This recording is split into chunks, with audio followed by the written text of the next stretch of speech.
And today I've been to the deli and I'm lucky enough to have quite a few amazing cheeses to show you. The first one I've got here is a Gruyere cheese. And this one actually won a grand champion at the Australian Grand Dairy Awards, so I know it's really good quality.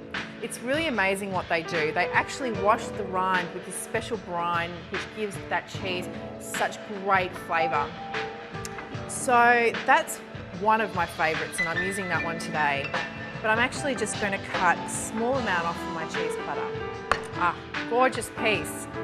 To make it easy for my guests to cut the cheese, I like to just cut one side off the rind. Secondly, I have a gorgeous cheddar here, and this one also won an award.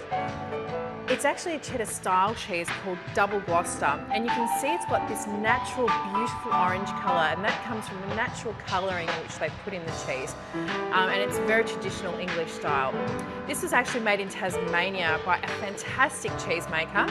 So I've cut one up here, and what I like to do with this one, because it has a wax, again I'll just peel some of that wax off to reveal the gorgeous cheese inside and make it easy for my guests to cut.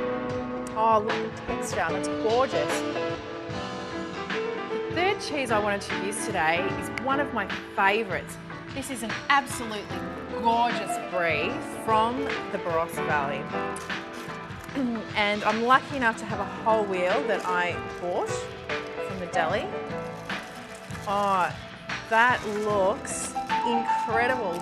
So this one's been sitting out for about half an hour to 45 minutes, and the harder ones have been there for about an hour, coming to room temperature. Oh, I can feel how easy it is, delicious. Oh, now check this out. Oh, look at that. You can see, because that is actually a traditionally ripened brie, that there's still a little bit of chalkiness in the centre, but that's all just part of the cheese making. I've got this amazing blue here, and this one's from Gippsland. It's quite a large piece, so I'm going to just cut down, and I'll cut that one in half. Oh, look how beautiful and yellow that is. And that's really characteristic of Australian cheeses.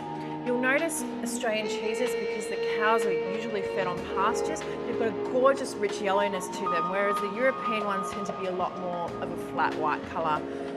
With some of the stinky cheeses, or what I call stinky, like blue, sometimes brie or washed rind, the sweeter accompaniments tend to go better. Surprisingly, things like honey drizzled on blue cheese is amazing. So I'm going to just drizzle a gorgeous bit of that honey over my blue. Just a little drizzle, and make sure you do this close to serving time.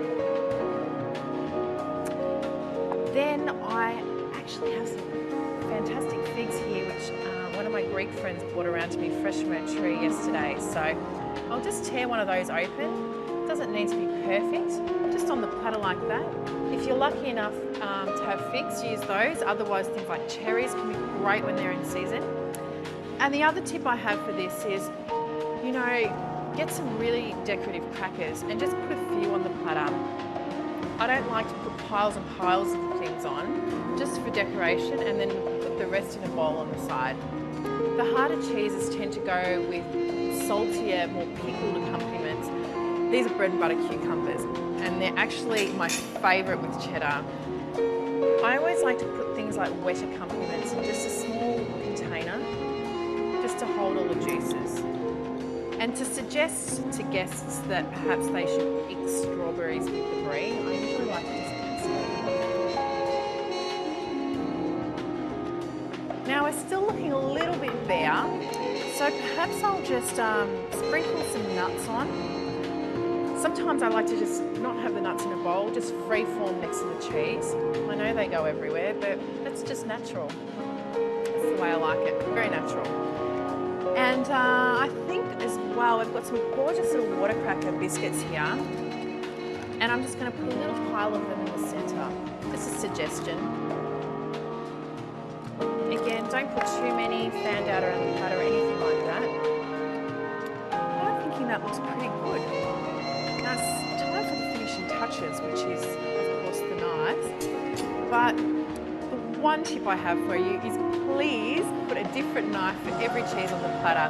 It's really cheese etiquette, and there's nothing worse than if you don't like something like blue cheese, somebody's cut the blue cheese and then leaves a big hunk of it on the brie.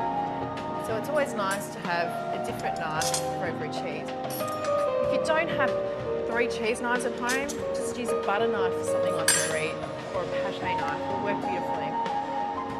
So that's my gorgeous cheese platter, and just a small one for 2 here.